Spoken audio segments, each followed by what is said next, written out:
All right, howdy. So today I'm going to be talking about linear transformations. And linear transformations, well, they were really the kind of fundamental idea that we have been building up to. So for the last couple weeks, we've talked about vector spaces, and we talked about kind of things you could do with vector spaces like bases and row spaces, column spaces, subspaces. And we gave numerous examples of all that kind of phenomena. Well, the thing we want to consider today are linear transformations. So I want to go all the way back to our original motivation. And what we were considering when we introduced vector spaces was we were considering the right notion of a function for us. So we wanted to describe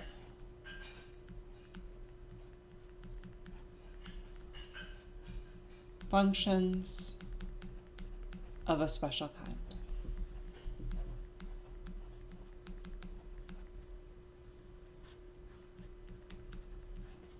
Basically, function f from v to w. And here's what we're going to impose, where v and w are vector spaces.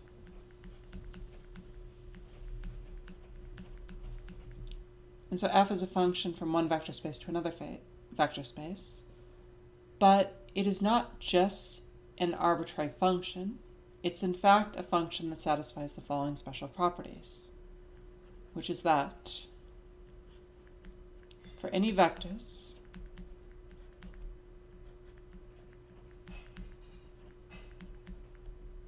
little v, or I'll say v1 and v2, in the vector space V, and real numbers a1, a2, in R, we have that f of a1 times v1 plus a2 times v2 is equal to a1 times f of v1 plus a2 times f of v2. And this is called linearity.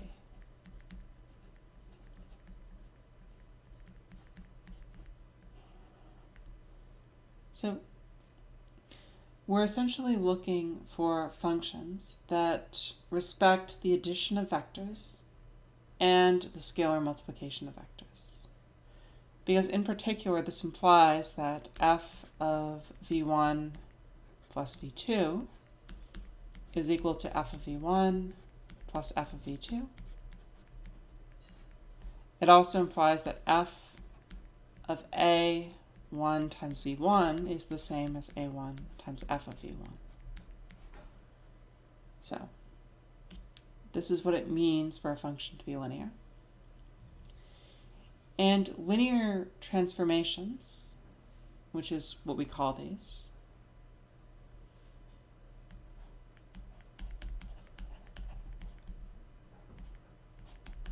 are at the heart of linear algebra.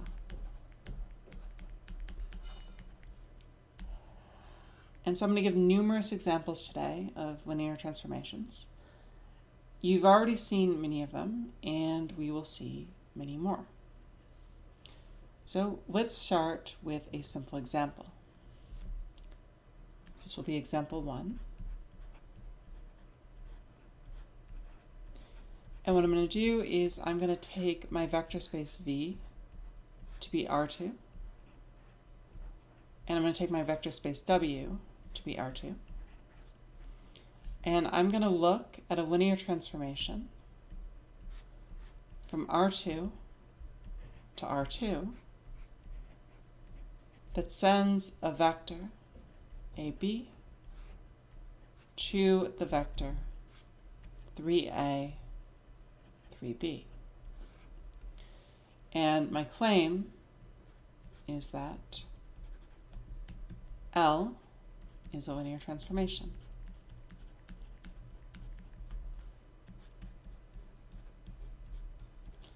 So, in order to prove this, we need to verify that L of A1 times V1 plus A2 times V2 is equal to A1 times L of V1 plus A2 times L of V2. So, let's see. L of AB plus CD, actually, how about this? L of A1 times x1, y1 plus A2, x2, y2 is the same thing as L of A1, x1 plus A2, x2, A1, y1 plus A2, y2, which is the same thing as 3 A1, x1 plus A2, x2 and 3 A1, y1 plus A2, y2. But now I can split this up into two different pieces.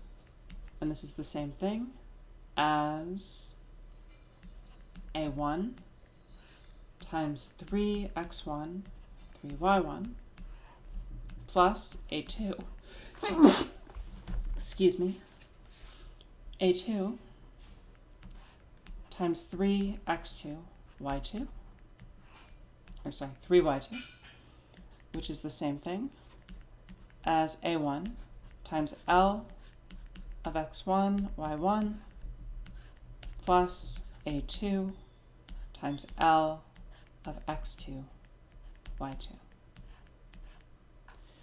So this function we defined over here, which is defined by multiplying each of the components of the vector by 3, is linear. And it's linear because it satisfies the condition that when applied to this, you get the same thing as that. So this is our first example of a linear transformation. Let's do another. How about we consider the following example.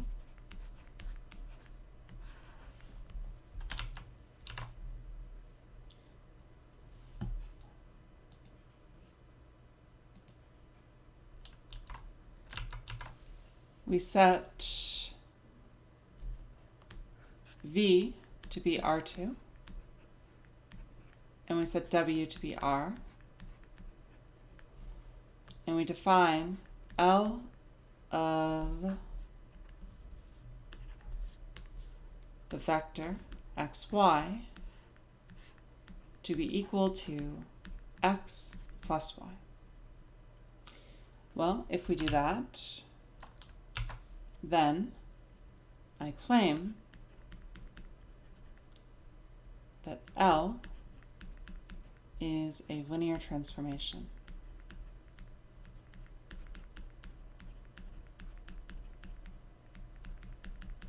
So to verify this, we go through the same process, and we look at L of A1, x1, y1 plus A2, x2, y2.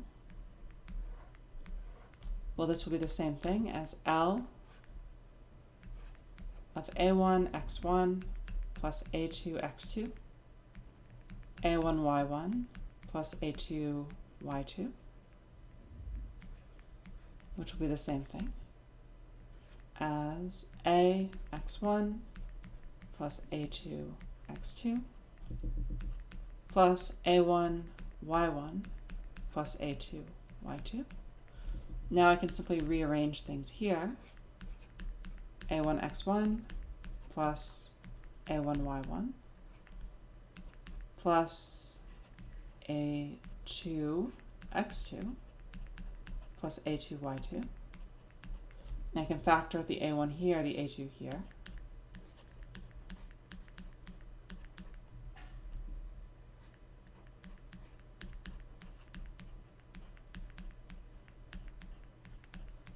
And if I do that, this is the same thing as a1 times L of x1, y1, plus a2 times L of x1, x2, y2. And so this gives me yet another example of a linear transformation. So let's do a more interesting example. So this will be example 3.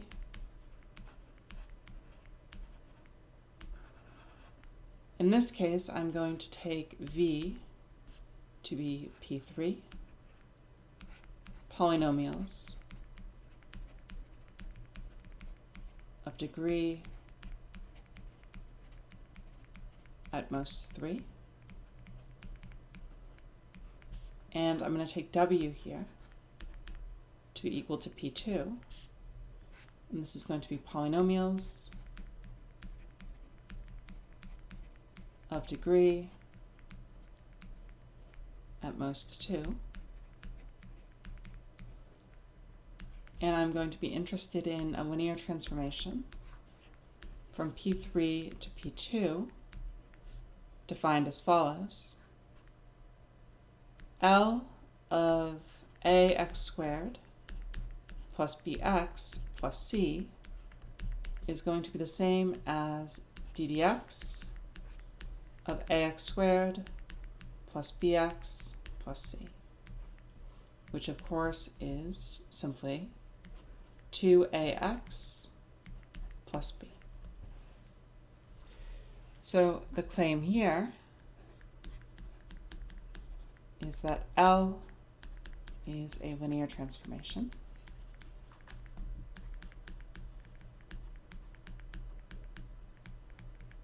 And in fact, this follows from something you learn in calculus, namely that d dx of the sum of two functions is equal to the sum of their derivatives, and the fact that if you multiply any function by a constant and you differentiate it, so here a is a constant times f of x, this is the same thing as a times df dx. So from these two facts of calculus,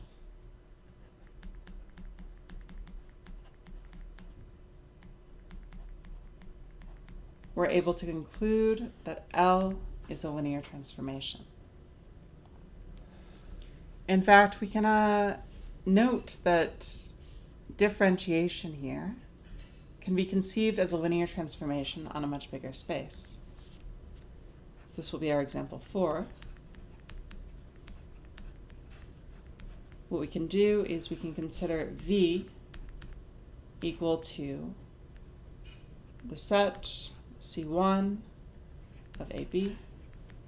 And so let me remind you guys what this is. This is continuous functions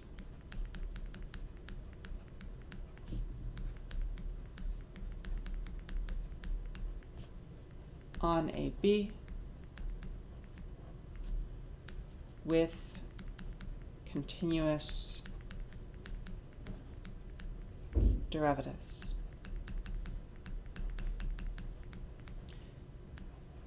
Now, we're going to set W here to be equal to C0 of AB. And this is just going to be continuous functions on AB. And we're going to define a linear transformation from V to W. And so L goes from V to W. And what it does is it simply sends f of x maps to f prime of x. And the reason this is well defined is because we're assuming that since f is a function in v, it's continuous and it has a continuous derivative, which means after you differentiate it, you get a function in here. So, by the standard facts of calculus,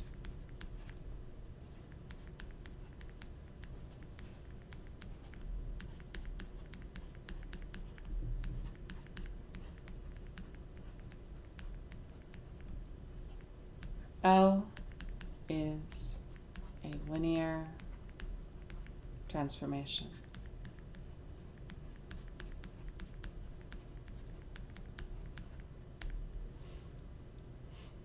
So that completes example 4. Here's a fun one. Example 5.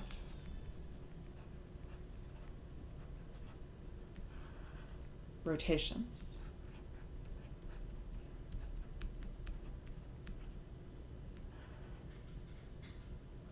So let L of V be the vector V rotated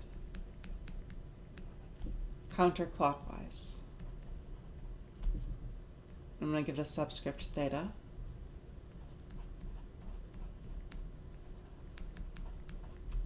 By an angle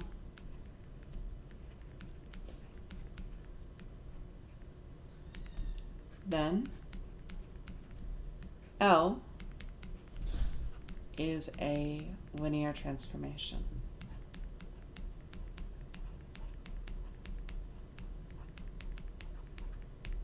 And you can kind of see this morally. If I, for example, add two vectors here, v and w, I can then try to rotate them by an angle theta. And if I do that, then I'll get something like this.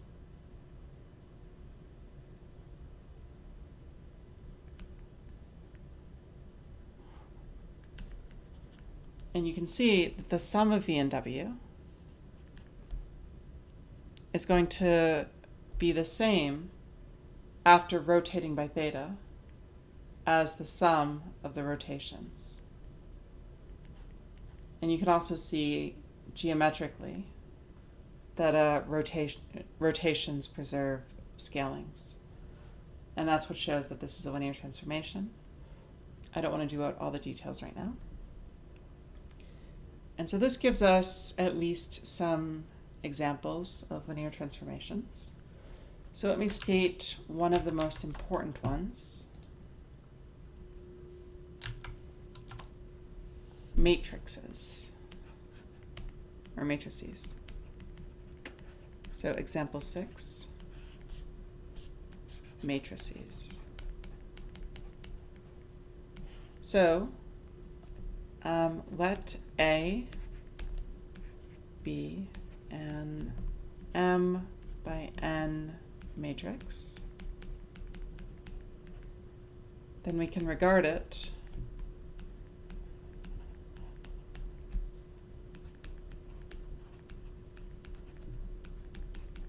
as a function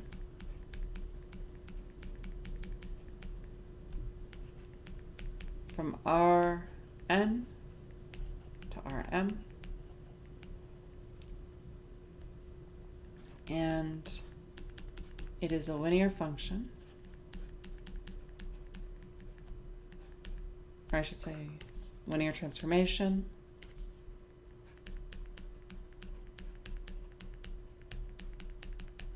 with respect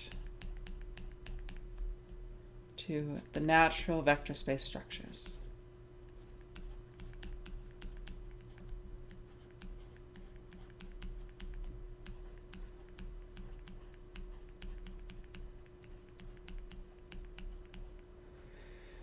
And this follows from things that we actually proved in the first week of class. You can go all the way back to the chapter on matrix algebra, and if you look at the statements there, you'll see that it follows from them that A is a linear transformation. And I guess I'll give one final example for now.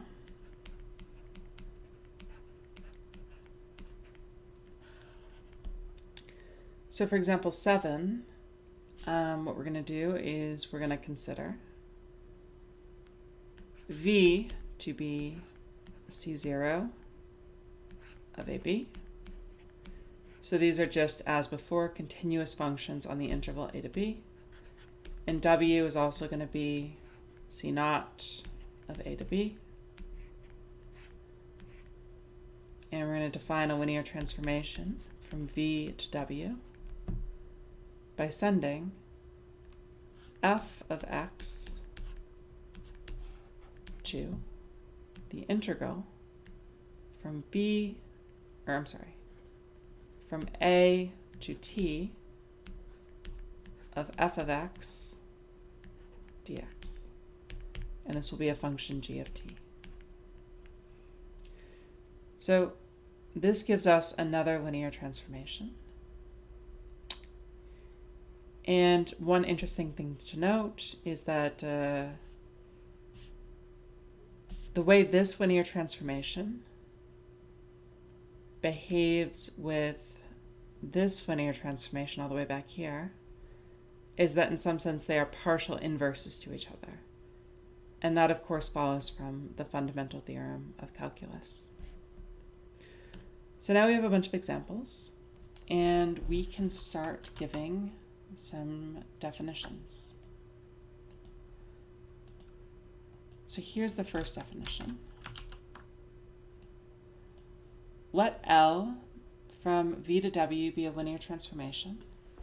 Then the kernel of L, denoted ker L, is defined as the set of all vectors in V such that L of V maps to the zero vector. So let's try to understand this. If L is the linear transformation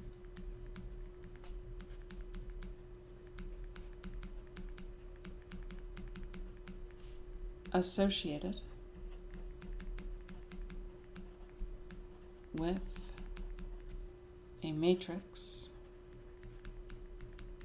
A, maybe I'll say an M by N matrix A, then the kernel of L is the same thing as the null space of A. So in fact, in one context, we've already encountered the kernel.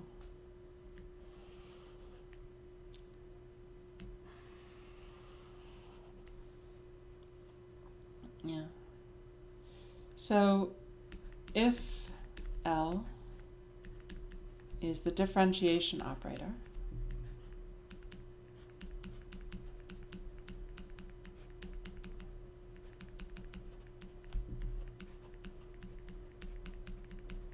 ddx going from C1 of AB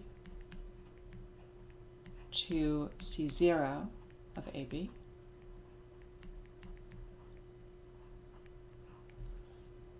then the kernel of ddx is the set of all functions f such that f prime of x is equal to 0 and f is an element of C1 AB. So it's continuous and it has a continuous derivative. But the only functions whose derivative vanishes everywhere are just constants. So this is really the same thing as constant functions.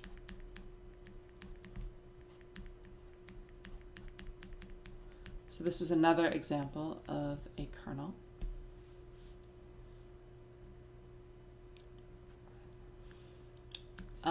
And let's consider the case of integration. If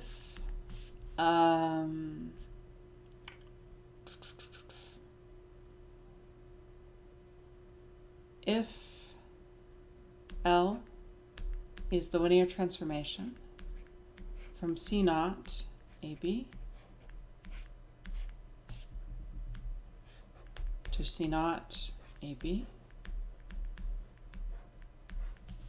given by sending f of x to the integral from a to t of f of, actually how about this? I'm going to do it slightly differently. I'm going to call this x, and I'll say I'm integrating with respect to t, dt, so this is g of x. Then the claim is that the kernel of L is equal to 0. Or rather, it's equal to the set where the only entry of the set is the 0 function. In order to see why this is true, suppose f of x is an element of the kernel of L, then the integral from a to x of f of t dt is equal to 0. And so I can differentiate this expression. And if I differentiate this expression, then by the fundamental theorem of calculus, I just get f of x, and it says that f of x has to be equal to 0, which means the only functions in the kernel have to be the 0 function. So that is how kernels work. Let's give another definition. So let's look at the range. So let L from V to W be a linear transformation, and let S be a subspace of V. Then the image of S, L of S, is defined as follows. It is the set of W in big W such that W is equal to L of V for some V in S. The image of the entire vector space, L of V, is called the range of L. So let's do an example.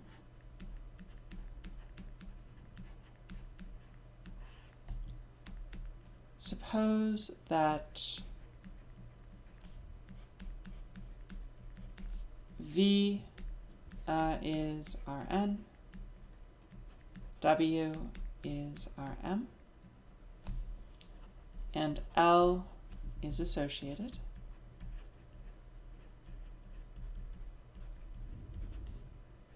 with an M by N matrix A. Then the image of Rn in Rm is exactly the column space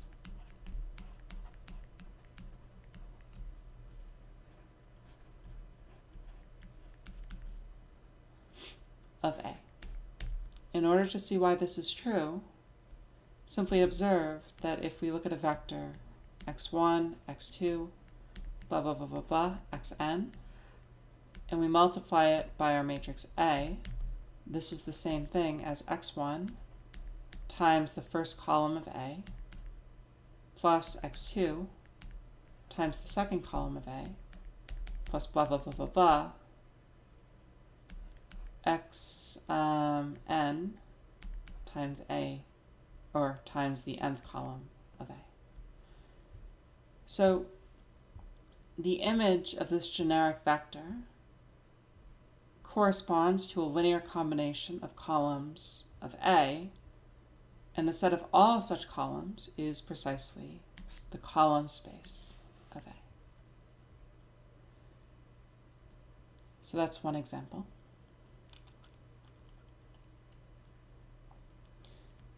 Then, here's another one.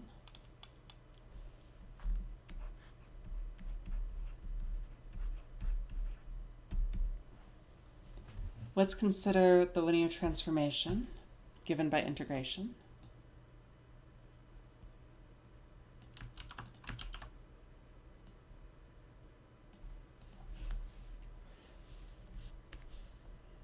Well, the function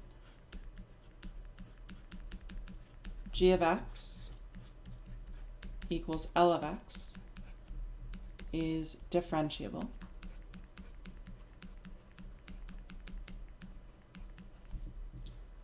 has a continuous derivative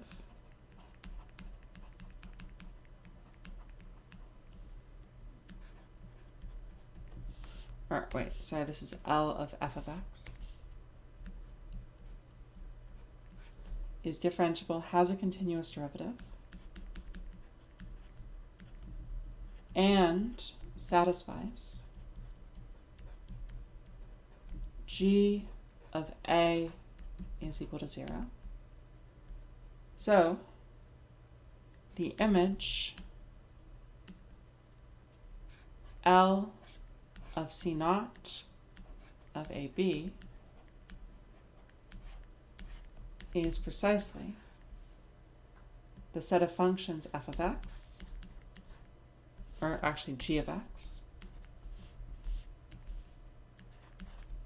such that g of x lies in the subspace C1 of AB and g of A is equal to 0. So, in this case, we have a complete description of the image. So image and kernel are two natural objects that you can associate with a linear transformation, and they satisfy the following very important property.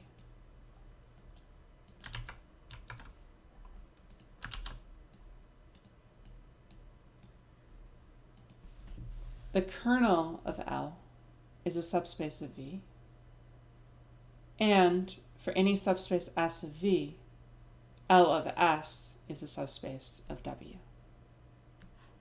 So let's prove this.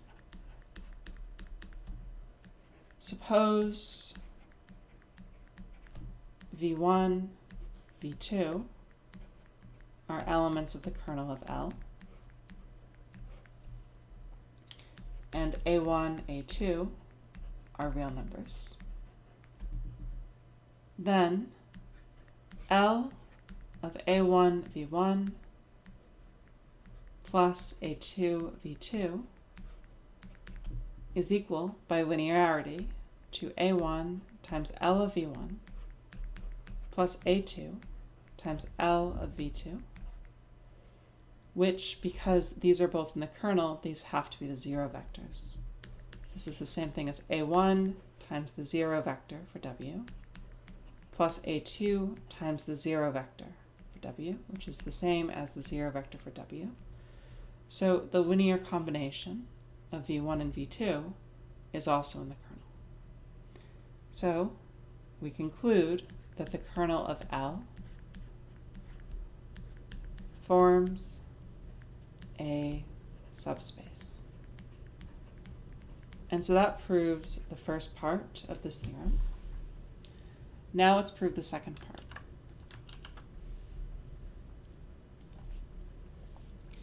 So for the second part, here's what we note. Suppose B, actually, how would I say? Suppose W1 and W2 are elements of L of S, then there exists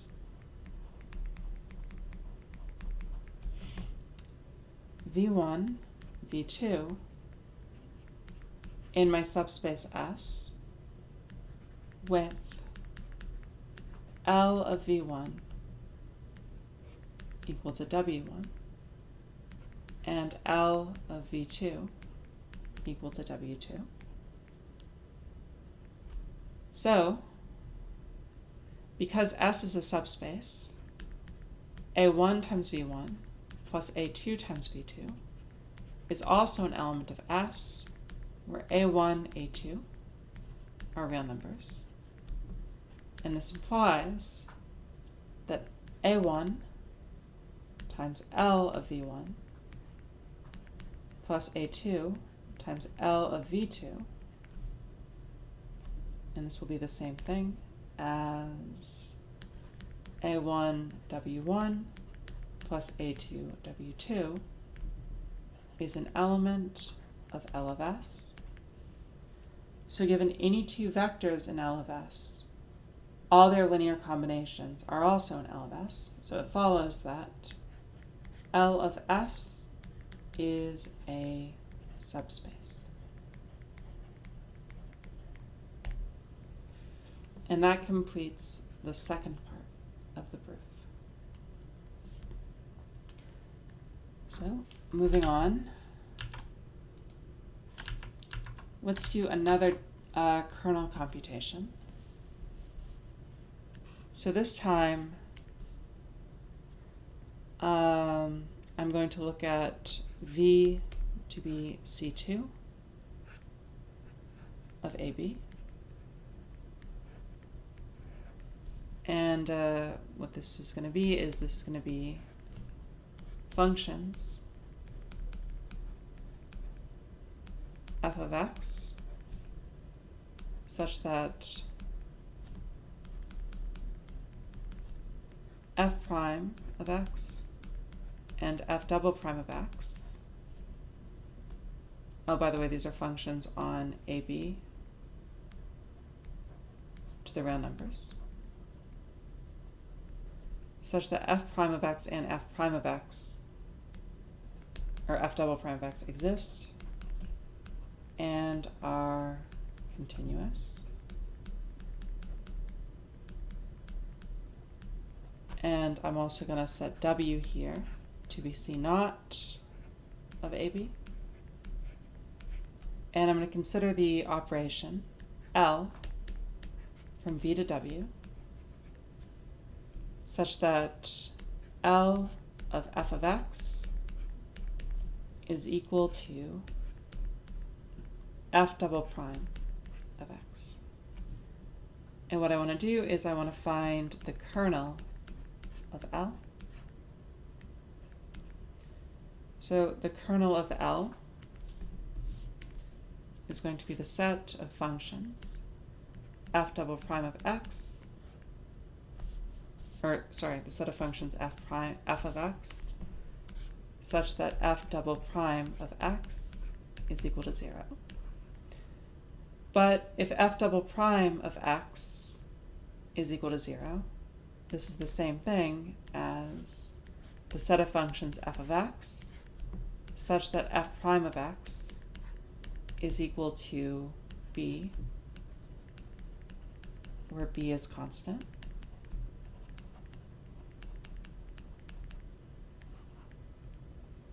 But this in turn tells me that it's the set of functions f of x such that f of x is equal to bx plus a, where a and b are constants. And I see that just by integrating this equation. So now I have a complete description of the kernel of this linear transformation. Okay.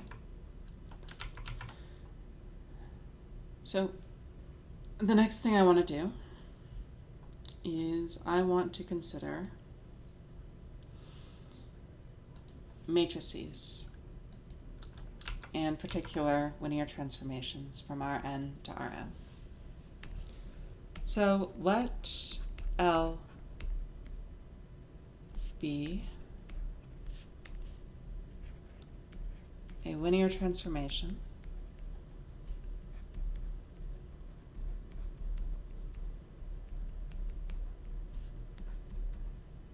from Rn to Rm. And what we're going to ask of it, well, actually, we're not going to ask anything of it. What we want to show is that we may understand L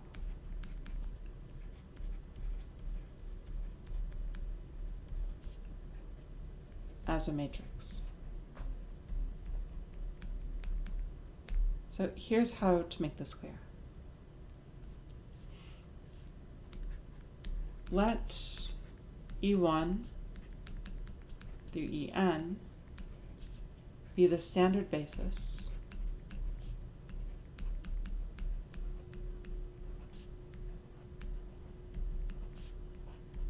for Rn.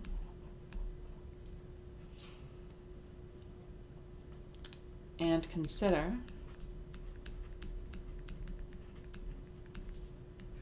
L of E1, we're going to call this A1, L of E2, we're going to call this A2, blah, blah, blah, blah, blah, all the way down to L of En, and we're going to call this An.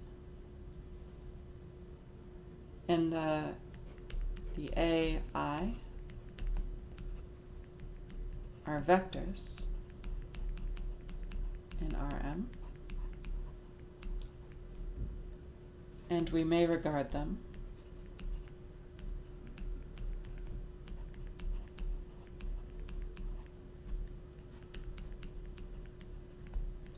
as columns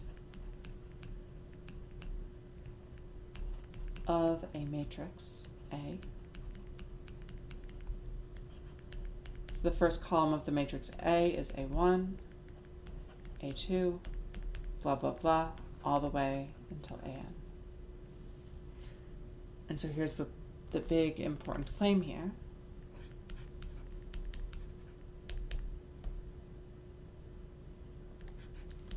A times x is equal to L of x for all x in Rn. In other words, given an arbitrary linear transformation from Rn to Rm, we can understand it in terms of a matrix. And this is how we construct that matrix. Let's prove this claim. Well, L of x is the same thing as L of x1 times E1 plus blah, blah, blah, blah, blah, xn times En, which is the same thing as x1 times L of E1 plus blah, blah, blah, blah, blah, xn times L of En, which is the same thing as x1 times A1 plus blah, blah, blah, blah, blah, xn times An, which in turn is the same thing as A multiplied through with the vector x1, x2, all the way through xn. And so this is just A times x. So this linear transformation, L of x, is completely determined by the matrix A. And we can recover it. Like, we can recover the function from the matrix via this formula. So this is really important. And the reason it's really important is because it's going to enable us to use the techniques of matrix algebra to study an arbitrary linear transformation. So maybe I will do a trivial example, and then I'll do a good example. So let's consider the following linear transformation. So I'm going to set V here to be R2. I'm going to set W here to be R3. Actually, I'm going to change this up slightly. I'm going to set V here to be R3, and I'm going to set W here to be R2. And my linear transformation, L of x naught, or L of x1, x2, x3, is going to be defined to be x1 plus x3 times the vector 1, -1,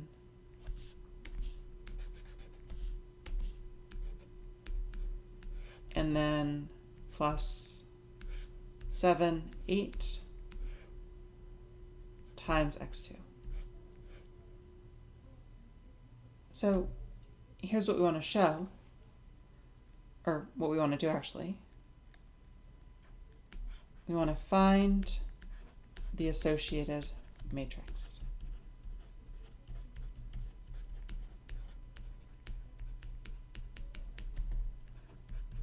Of the linear transformation L.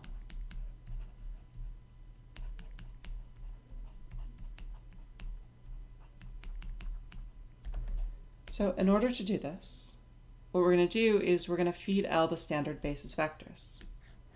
So L of E1 is the same thing as L of 1, 0, 0, which is the same thing as 1 plus 0 times 1, -1, plus 0 times 7, 8. So this is just 1, -1. And then I'm also going to compute L of E2. And this is L of 0, 1, 0, which is the same thing as 0 plus 0 times 1, -1, plus 1 times 7, 8. So I just get 7, 8. And then I can do the same thing for E3. So L of E3 is the same as L of 0, 0, 1, which is the same thing as 0 plus 1 times 1, -1, plus 0 times 7, 8, which is the same as 1, -1. Now that I have L of E1, L of E2, L of E3, these will form the columns for a matrix. And if I was to write down that matrix, what I would get is I would get 1, -1, 7, 8, and 1, -1. So this matrix right here, A, represents this linear transformation. So let's do another example.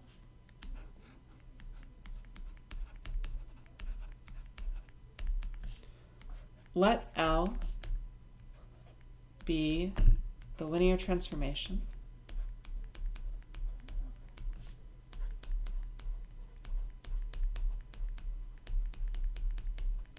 that rotates vectors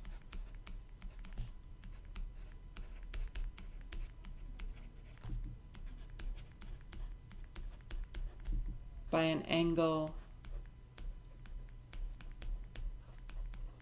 theta counterclockwise.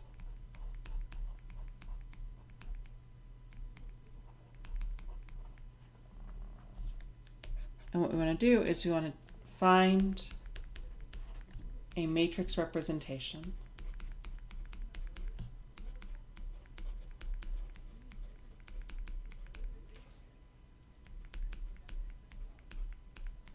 of L.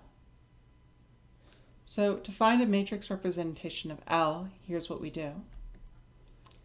We basically consider rotating the standard basis vectors. So we need to find L of E1 and L of E2. Now E1 here is the vector 1, 0, and E2 here is the vector 0, 1. I guess I should specify, and because I forgot, L goes from R2 to R2. So here's what happens. If we rotate the vector E1 by an angle theta, what we get is we get cosine of theta and for the first component, and we get sine of theta for the second component. If we rotate the vector E2, what we're going to get is we're going to get negative sine of theta for the first component, and we're going to get cosine of theta for the second. So if you want to verify this, you can note that if theta here is 0, this recovers 1, 0, and this recovers 0, 1. If theta was 90 degrees, or pi over 2, this would become 0, and this would become 1. Or, in this case, this would become negative 1, and this would become 0. And you can check these for other sample angles in trig. So now I know what my linear transformation does to my standard basis vectors, and I can use that to find a matrix representation of L. So I call this the first column. I call this the second column. And I have A is equal to A1, A2. And this will be the same thing as cosine of theta, sine of theta, negative sine of theta, and cosine of theta. And so this matrix right here is a representation of the linear transformation from R2 to R2 that rotates by an angle theta counterclockwise. Here's another one. So I'm going to set V here to be polynomials. Well, actually, I'm going to hold off on this example for a minute and do some theory first, because the theory will make things a little more clear. I want to consider a generalization of what we just did. So here's the generalization. We're going to consider the case of two vector spaces, V and W. And V and W are going to have two different bases, E and F respectively. What I claim is that we can model the linear transformation V to W by a matrix A, an m by n matrix A, where LV in the basis F is equal to AV in the basis E. And A is going to be the matrix representing L relative to the ordered bases E and F. In fact, we're going to have that AG is equal to L of Vj. So this is a very, very powerful result, and I want to prove it. So let's think about how this works.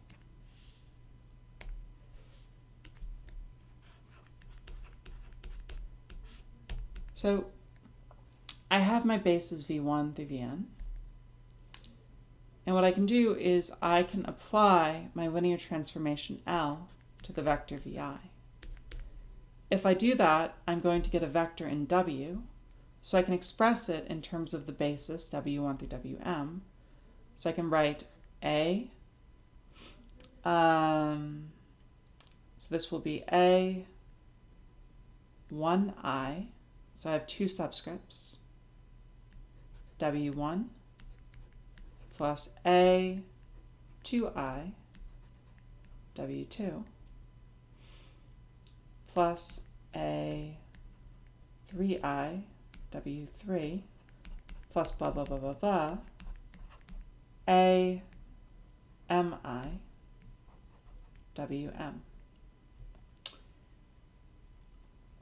Now, what I can do is I can take all of these entries and I can assemble them into a matrix. And so here I'll have A be the matrix, A11, and then A2, actually, sorry, A11 here, A21 here, A31, blah, blah, blah, blah, blah, AM1, and then here I'll have A12, blah, blah, blah, blah, blah, all the way until I get to A1N, and down here at the very bottom I'll have AMN. So by writing L of VI in this form, I find these A values, and I can assemble the A's into a matrix. And here's the key observation.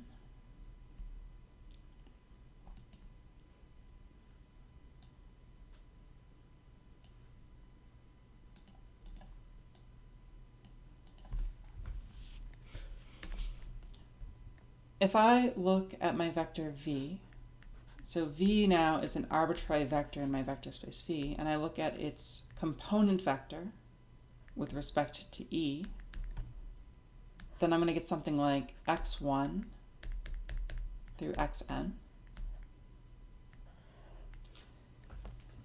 And let's observe what happens when we subject this vector to L. In fact, I'm going to take all of this.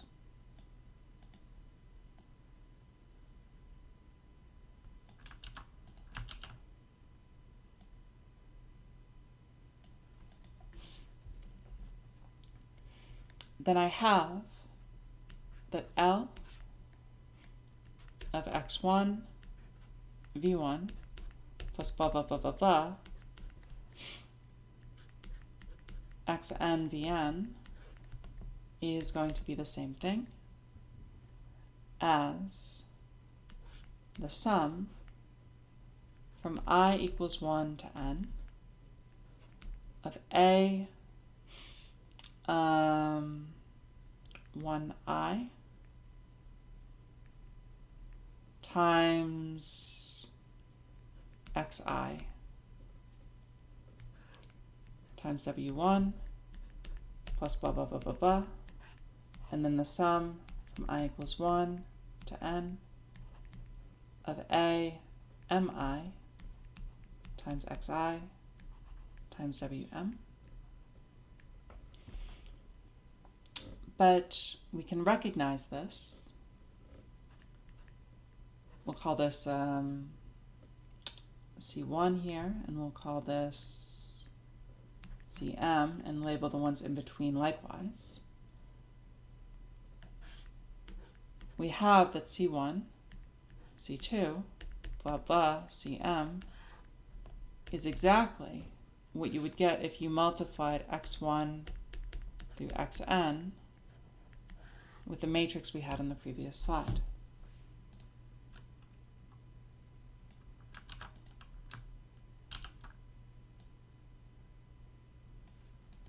So this shows that L of V is equal to W, and that if we look at the components of V with respect to the basis E, and then we multiply that by the matrix A, we exactly get the components of the vector W with respect to the basis F. This is what allows us to basically transform an arbitrary linear transformation between finite dimensional vector spaces into the study of a specific matrix.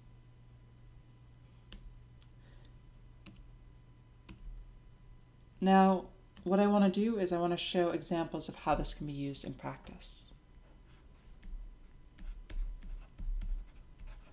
So, consider the following setting.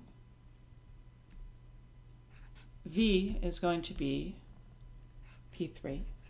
So this will be all polynomials.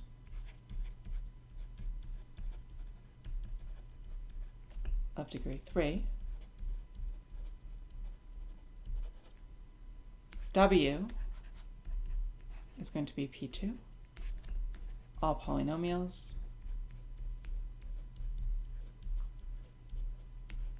And I'm going to give V and W their own bases.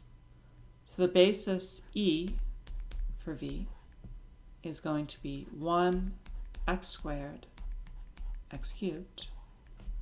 The basis F for W is going to be the basis, 1x x squared. And the basis F for W is going to be 1 and x. So in the notation of the previous theorem, this would be E1, E2, E3, F1, F2. Now, let L, this is going to be the linear transformation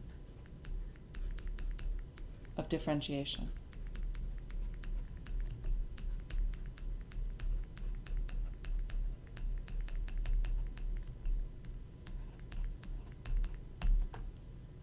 Find the associated matrix. Or how about this? Find the matrix associated to the basis E and F. So here's how we can do this. Well, L of E1 is the same thing as L of 1, which is the same thing as d dx of 1, which is 0. L of E2 is the same thing as L of x, which is the same as d dx of x, which is 1. And L of E3 is the same thing as L of x squared, which is the same thing as d dx of, d dx of x squared, which is just 2x. 1 here, of course, is just simply 1 times f1, and 2x here is simply 2 times f2. So we can take all this data and we can apply the preceding theorem to show that L is represented by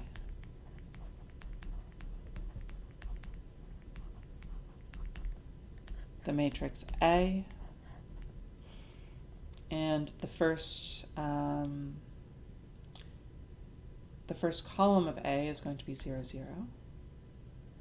The second column of A is going to be 1, 0. And the third column of A is going to be 0, 2. So we can represent an arbitrary linear transformation. Well, we can represent this specific linear transformation from V to W given by d dx in terms of the bases E and F, but we can actually do the same thing for an arbitrary one. Let's do another example.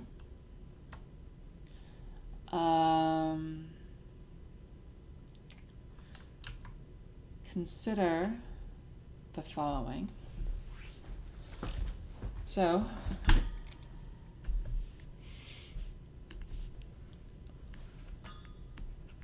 let V be equal to R3 and W be equal to R3. And I'm going to give V and W separate bases. So in this case, my base for my basis for V is going to be E. This will be E1, E2, E3, the standard basis, and my basis for W is going to be 1, -1, 1, and then 1, 2, 3, and then 0, 0, 2.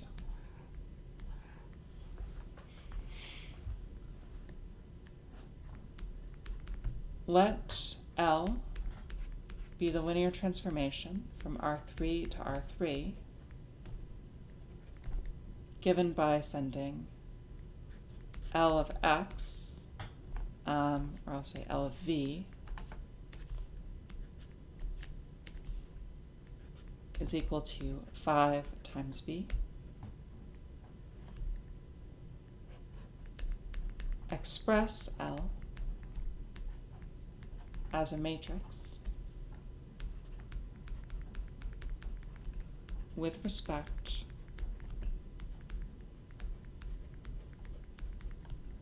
to the basis F. Maybe I want to make my life slightly simpler here, so I'm going to change one thing.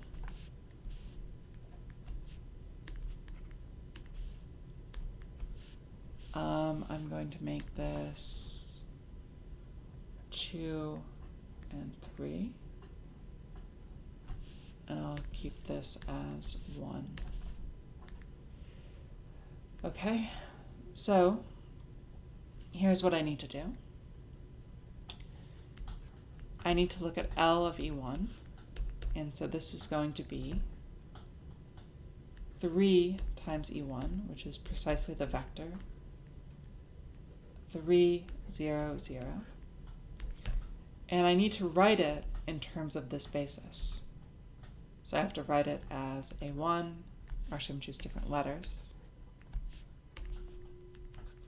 X1 times 1, 2, 1 plus X2 times 1, 3, 3, and then plus X3, in this case 0, 0, 1, which of course is the same thing as X1, X2, X3 multiplied through by the matrix 1, 2, 1, 1, 3, 3, and 0, 0, 1. So this gives us the following matrix equation. 1, 1, 0, 2, 3, 0, 1, 3, 1,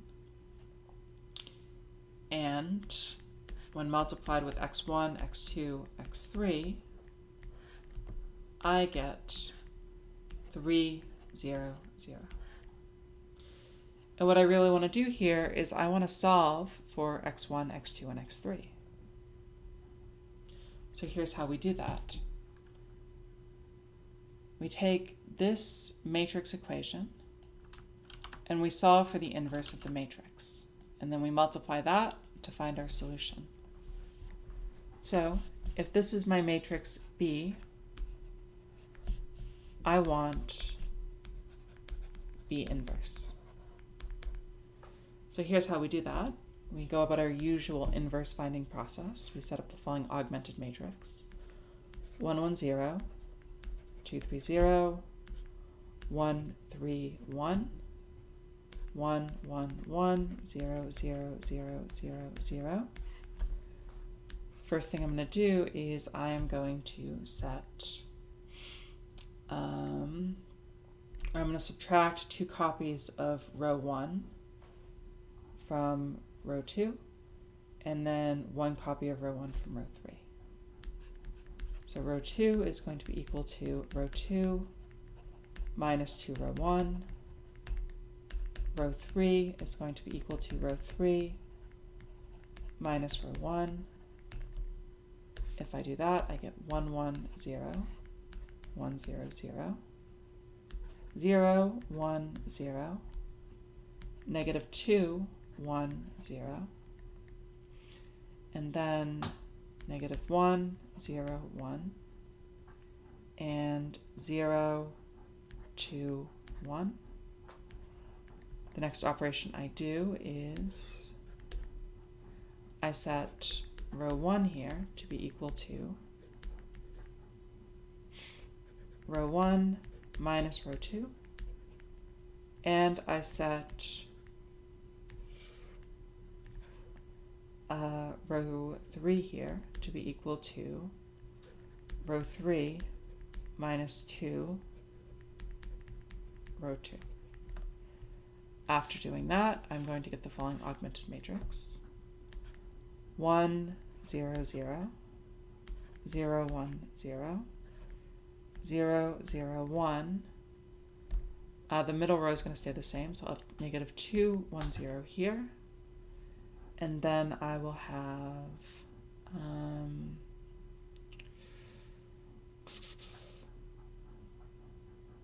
3, negative 1, 0 here. And down here, I'm going to have positive 1, negative 1, or actually negative 2, positive 1. So this right here is my desired matrix inverse. 3, negative 2, 1, negative 1, 1, negative 2, 0, 0, 1.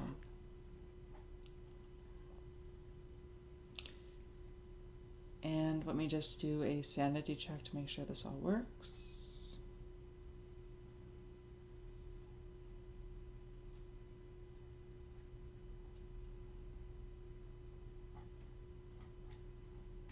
Something's slightly off here.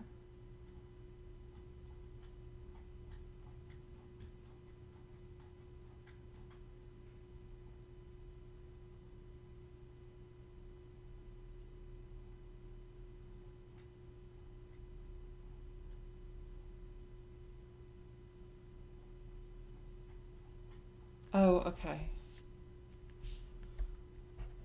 I messed up one thing. I should be subtracting, or wait, no.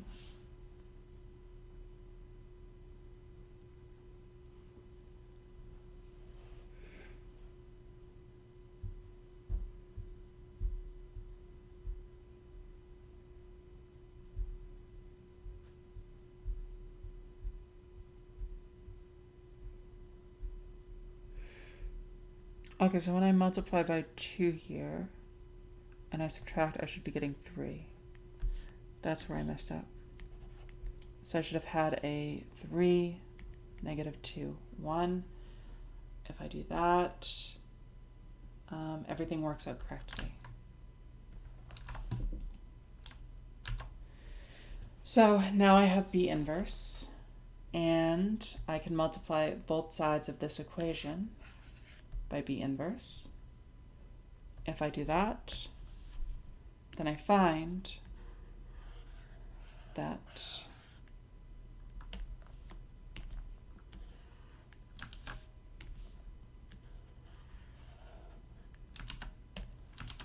this times the vector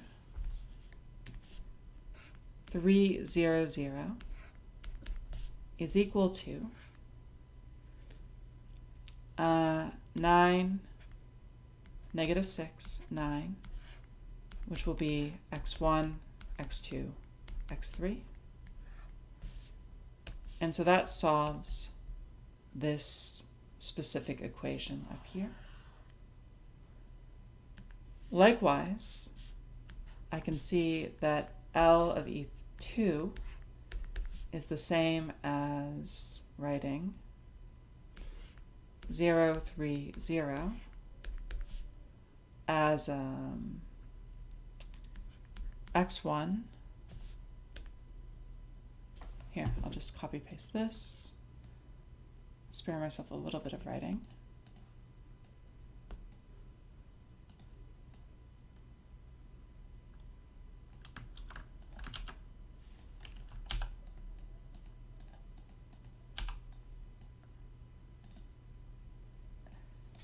So in order to express 0, 3, 0 in terms of this basis, I'm essentially doing the same process.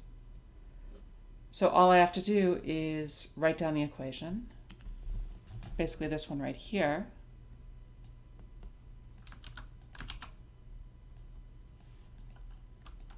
and modify it slightly. So I get rid of that 3, get rid of that 0. I put the 0 here, the 3 here. And then I can use my same matrix inverse, this thing, multiply both sides of this equation. And I find here that x1, x2, x3 is equal to this, where I change the vector here, and I make this a 0 and this a 3, and this gives me -3, +3, -6. So now I've figured out how to express L of E2 in terms of these three vectors. The final thing I have to do is I have to do the same calculation for L of E3, but again, this is easy. This is 0, 0, 3, and this is going to be equal to this thing. And again, as before, I have to solve for x1, x2, x3. But to do that, I have to solve this linear system.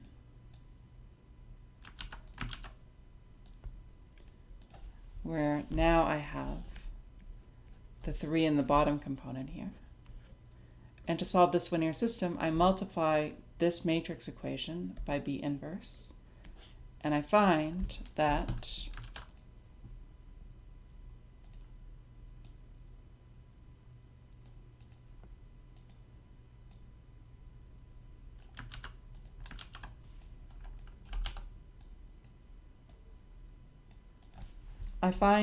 x1, x2, x3, okay, let me just change this. This is now a 0 here, a 3 here, so that x1, x2, x3 is simply 0, 0, 3.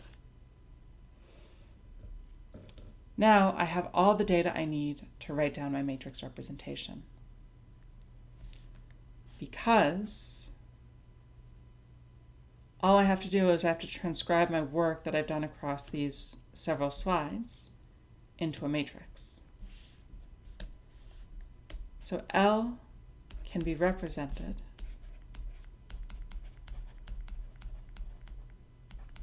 by the matrix A, where A is equal to, let's see. So L of E1 is going to be equal to this thing, where x1, x2, x3 are these numbers. So these numbers are what's going to go in the first column. -3, +3, and 6. And then for the next one, oh, I'm sorry, it should have been 9, -6, 9.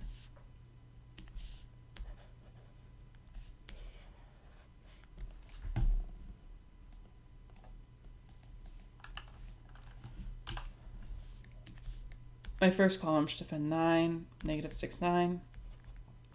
My second column should have been -3, +3, 6. And my third column should simply be 0, 0, 3. And at last we have our matrix A, where A gives us a matrix representation of this linear transformation with respect to the basis E and the basis F. So in the last few minutes of class, I want to kind of put all of this on an abstract footing to kind of generalize the principle we just employed.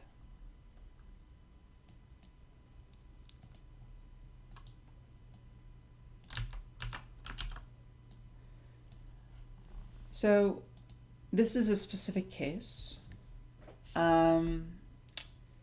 Here we have two ordered bases, E and F, for Rn and Rm. L is a linear transformation from Rn to Rm, and A is the matrix representing L with respect to E and F. Then we can compute Aj as B inverse times L of Ui. So Aj is the jth column of A, and B is the matrix whose columns are the basis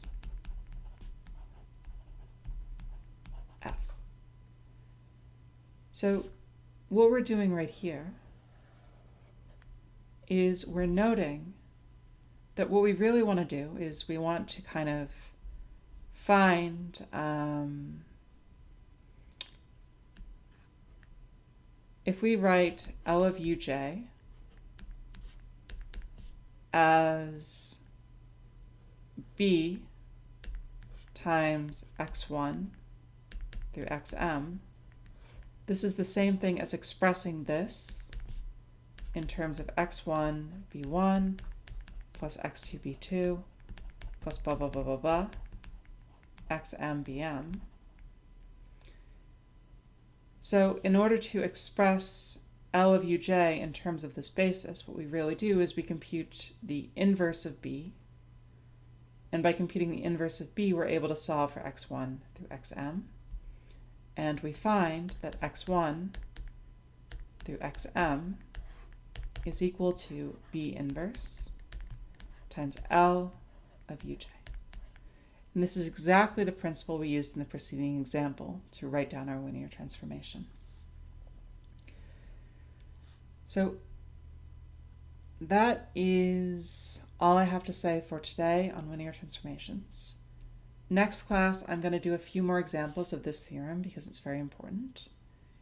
And I'm going to look at similar matrices.